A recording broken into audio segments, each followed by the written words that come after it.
cryptocurrencies. So I want to invite up the stage Eric Sabersky. Yes. Eric Sabersky. Any of it. e-saber from SteemFest Inc.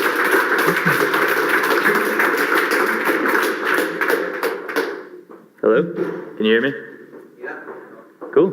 Well, thank you, Roland, very much. I'm really happy to be here. This is really exciting. My first time really in Portugal, as for many of us, I'm assuming. But yeah, so as you just said, I'm here to talk about chaos and what does chaos really mean from a mathematical standpoint. And I'm going to try to apply it to what we all know is very chaotic, the cryptocurrency markets, but I'll get there at the end. We're going to do it one step at a time. So first, there's a lot of different systems out there that we can analyze with mathematics. In fact, Newton's been doing this, well, not anymore. He was doing this for a long time. And using some of his techniques, we were able to analyze things such as the movement of a ball or movement of pendulums very easily. We have lots of equations to do this. Or we could analyze movement of planets or even movement of springs. It's really easy. We have equations to do this. They're linear equations, and mathematicians have been using them for years.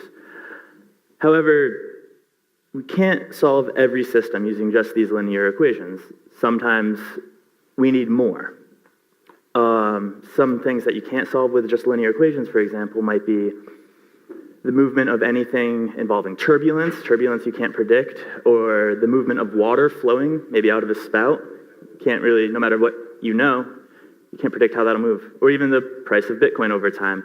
Who would have predicted it would have hit 7,400 today? Like, that's crazy. Reason we can't predict any of this stuff is because these are nonlinear systems. So let's take a look at this. This is the price of actually Steam, arbitrarily, like a month ago. And you might see something like a point of resistance, or you might call it a base there. And then you might see it come back down there. You might make a few trades and make some money. Good work. But this trend doesn't continue forever. Why not? Because you're applying linear dynamics to a nonlinear system. So while it might work for short-term behavior, might work for a few minutes, a few hours, it won't predict the state of the whole system, and it won't be very accurate. Here, you could even do it again. Here's some other chart. You might see a band of resistance up there, a lower band of resistance. You might call this a wedge, or whatever you want to call it. But again, this is a trend that'll for sure end at some point. Can't predict how the system will continue to behave. And that's really the bane of what chaos is. It's unpredictable. So let's take a step back. Here is a pretty nonlinear system. Actually, it's very nonlinear. It's a set of three differentials. You could see three different plots, x, y, and z, blue, green, red, and they all behave very differently, and you might not be able to predict how any one of these lines might go up or down in the future. Looks pretty arbitrary. But what you can do is you're just looking at this in a one-dimensional way. You could instead look at this in 3 dimensions and get something very nice and pretty, kind of like that. This is just plotting each of those points in x, y, z, 3D space, and this is called the Lorentz attractor. This system is called the Lorentz system. Very popular nonlinear system that people use all the time. And from this, you could use the shape of what's called this manifold to predict the future behavior. Now it's pretty obvious to see that that's how this would behave in the future. And from that, you could predict how x, y, and z will continue to behave. Great. So let's take a look at these lines again. There's a big difference between this system and, say, a cryptocurrency market, though, or any other chaotic system, and it might not be that obvious. But the big difference here is we're given the 3 variables. We're given all the information we need. It's all right there. Very easy just to take these differential equations and plot them. You could do it in 2 seconds. That's never the case in the real world, though. You're never given all the information. So what do? Well, luckily, there are ways around this, and you could substitute your missing information. So let's pretend we take one of these lines. Let's take the blue line, and let's use this theorem. It's called Tocquen's theorem. What this basically allows you to do is take a certain time lag of the data, and by that I mean you have your data, then you move forward in the data a certain amount of time, then you do it again a certain amount of time forward. Now it's really the same data, but you're looking at it in 3 different points of time, and you offset them, and you use those as your new x, y, and z coordinates. Now what this gives you is a new manifold, a new system, that directly correlates to your original one. So let's see what it looks like. So we had our original, remember the Lorentz attractor. Let's take these time lags of our x-axis, and it looks something like this. Very similar to our original system. Now the cool thing to note here is we call this the shadow manifold. It's a shadow of the original one. It's 1-to-1 to the original one, which means every point on the left one has a corresponding point on the right one. And the other cool thing to note is that all of the nearest neighbors on the left one, if you have a point and has close by neighbors, other points, those would directly correspond to the nearby neighbors on the shadow manifold. So you can construct this very similar system only using one piece of data. The reason you're able to do this, in short, is because all of the variables of the system affect each other. So somewhere within your given one variable is all the information about all the other variables. Cool. So great. We're taking good steps to being able to analyze this. I think we're not quite ready to jump right into cryptocurrencies. Let's look at my video that Roland discovered online, little thing in a minute. Oh, another thing I forgot to mention. The time lags you can pick, I didn't say how big that time lag would be. Just don't pick it too small or too big. If it's too small, it's too narrow, and you can't really get information from that. Too big, you lose definition and shape. But we'll get back to that in a minute. So this is a video, if you don't mind playing it. This is a water wheel. It's called a Lorentz water wheel or chaotic water wheel. I actually built this with the help of my college roommate, Josh. He made me give him credit there. And the motion of this thing is actually completely unpredictable. The way it works is water's flowing in the top into the cup that's at the top at that given moment. And simultaneously, all of the cups have water leaking out of them. So you can't predict which direction it's going to be spinning in 10 seconds from now. You can't predict where that red dot will be. It's a totally chaotic system, if you will. And let's think about the variables that are coming into play here. You have the rate of water flowing in. You have the rate of water flowing out. Maybe some forces due to friction and stuff, and you could generate some sort of differential equations. Or we could do as we discussed and try some other techniques. And another really important thing to note about chaotic systems is, first, they're unpredictable. Secondly, they're highly dependent on initial conditions. So even if you have two systems that are seemingly exactly the same, if they're not 100% exactly the same, which is impossible, they're going to behave differently in the end. So here's another video, if you don't mind playing. One's pretty much the video you just saw. One's pretty much the same thing. But to the naked eye, it looks like they're exactly the same and they're going to do exactly the same thing. But they will eventually diverge in their rotation. And this is really important to note when you're looking at any chaotic system, because say, hypothetically, you're looking at Bitcoin prices or something, and you're saying, hey, this looks just like Bitcoin did in 2014. It's doing the exact same thing. It must behave in the exact same way. You can't say that, because no matter how close you get, eventually your prediction will be completely divergent in these systems. And as you can see, right now, they're not even spinning the same direction, even though you tried so hard to make it exactly the same. Pretty cool. So now let's take this data. We tracked the red dot's angular position over time. I made these plots. The top plot is just the angular position, y-axis being negative 180 to positive 180 degrees. One being one video, the other being the other video, and the bottom is just the absolute difference between the two. So you can see they line up almost exactly perfectly for the first 35 seconds of time, but then when they stop rotating the same direction, they completely diverge. And we call this the time horizon, at which point your model or your system deviates from the actual data. So yeah, that's very cool. So, from this, we can generate another manifold. So let's just let that blue line on the top sink in, and let's try to generate, using Tockin's theorem, let's take time lags of it, and let's create a 3D manifold that hopefully will be a nice structure, and we could predict how it would behave in the future, because from this, we can't predict what's going to happen in the blue line. But maybe, this is another video. So what you're going to see here is in the top, you're going to see your 3D, is it working?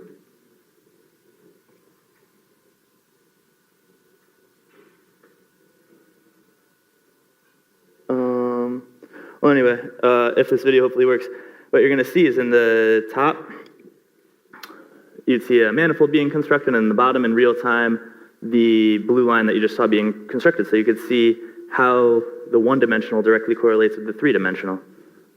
Is the video not going to work, or? That's too bad. Oh well. Anyway, so hopefully maybe after the talk I could get it working. But so from this, maybe we could take some next steps now and start thinking about how we would apply this to markets, because that's obviously the goal here. We would want to optimize the manifold construction, because not every manifold comes out as pretty as the Lorentz system or as the one you would have seen in that video, especially in these crazy markets. So in order to optimize your manifold construction, what's that mean? You have to pick the correct variables.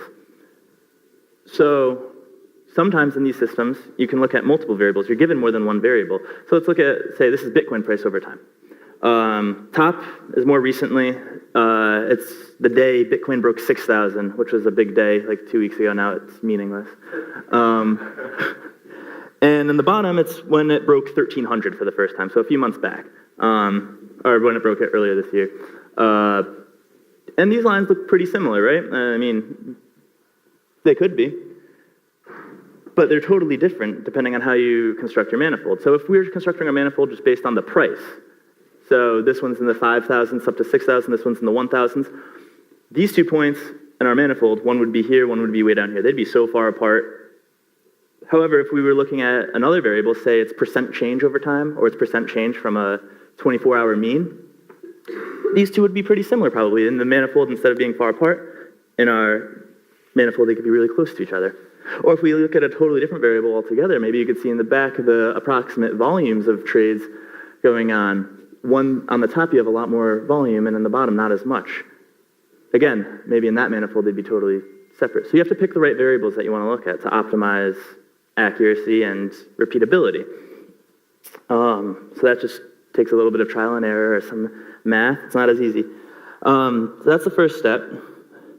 Next, you want to calculate the correct dimension. So what you saw so far is just three-dimensional manifolds, because that's all I could show you. I mean, I could show you two-dimensional ones, but that's not as fun. But they don't have to be limited to 3 dimensions. You could go up to as many dimensions as you want. So finding that best one is sometimes a challenge, and it's not always consistent. So yeah, that's another important thing. And then the last thing is finding that proper time lag. As I said, you don't want it too small. You'll get manifolds too narrow. You don't want it too big. You'll get manifolds too distorted. So you got to find that optimal lag. So there's a lot to consider when you're optimizing your manifold construction. Also, once you have your you work so hard to create this manifold, how do you use it? So you have this nice shape in multi-dimensional space. You want to use it to make predictions to predict how systems can behave. And that just takes some fun geometry, high-dimensional geometry if you have to and stuff, or however you want to do it. It's lots of free reign there. And then let's take an example. So this is Litecoin price. Top graph is just your price over time. The bottom graph is basically the difference, is a version of the derivative. So it's basically point A, and then you take a point B a few seconds later and subtract them. It's a difference between 2 points. So 2 different variables you could be looking at to represent the same system. And now I'm going to show hopefully a video here. Will this video work? Perfect. So this video is going to show the top, the manifold of the prices, and the bottom, the manifold of that derivative, if you will. And this is just going through different values of time lags. So many different options. Now they're getting a little too big, maybe it's getting too distorted. So you can see how changing the time lag can give you a different shape. And even though this bottom one looks crazy and messy, you could still use it. There's still order in there, even though it looks totally messy. But for now, let's not use it. Let's just use the top one from an earlier time lag, a smaller time lag where it makes more sense. And here's the great power of this system. So here is the manifold using the price of Litecoin, and the red dots represent a predictive algorithm that I wrote that just uses the shape to predict how the future shape will unfold. Now, this isn't consistent yet because, as I said, finding the optimal manifold and all of this, it takes time, it takes research, it's still a work in progress. However, here's the power of what it can do. Here's a prediction where I have blue is prediction, red is what actually happened, and x-axis is hours. You can see for the first 12 hours it nails the prediction. The next 48 hours, we start to fall off a little bit, and then finally we exponentially diverge, just like the chaotic water wheel, just the same thing we saw there. Eventually we hit a time horizon where my prediction exponentially diverges from the actual. So yeah, it's a pretty exciting nonlinear way to look at these markets that not many people are doing out there. And it's definitely a way to think how crazy and how using linear techniques might not always apply. So yeah, thank you. That's all I really have.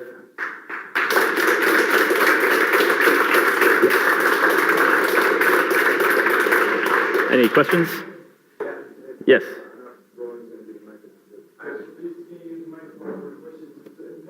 But I will get it to you. I do not see it. This little hipster, hippie question. Luke Stokes. Vote him for witness. Thank you, that was awesome. Oh, thank you. By the way, on the last slide, where it shows where they diverged and that you talked about that being the time horizon. Yes. And so it was good for a certain period of time. Yes. Is there a way you can know that and then say, well, as long as I keep regenerating doing all the hard work to build the new manifolds at that time horizon, I get a new 24 hours of accuracy. Exactly and I get right. a new 24 hours of accuracy. that's exactly and just keep doing that over and over again, even though you know later it's going to be bad. That is exactly what it does. It would regenerate every time I create a new manifold. However, as I said, it has a lot more research to be done, and it's not always consistently that accurate. That maybe like a third, maybe a little higher of my results turn out to be like that. But if you think about it, as you move forward, you're actually moving to a different position in the manifold over time. And depending on where you are in the manifold, depending what the nearest neighbors are and how you're using the geometry, you might not always get as accurate predictions in the future. So yeah, it definitely changes over time. Yes.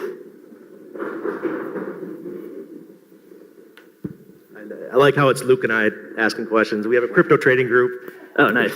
So I would love to test some of this. How can we get access to a tool that we could possibly use? Because I know our guys in our group would love to test a new tool. Definitely. So I still don't have a finished product. I don't know if I'm even allowed to give out a finished product, but there's definitely tools out there. I know one tool you could look into is called REDM, which stands for Empirical Dynamic Modeling, and it's built in the language R. So it's a very good tool, and there's a few others out there that I've read about, but that's the only one I've personally looked into.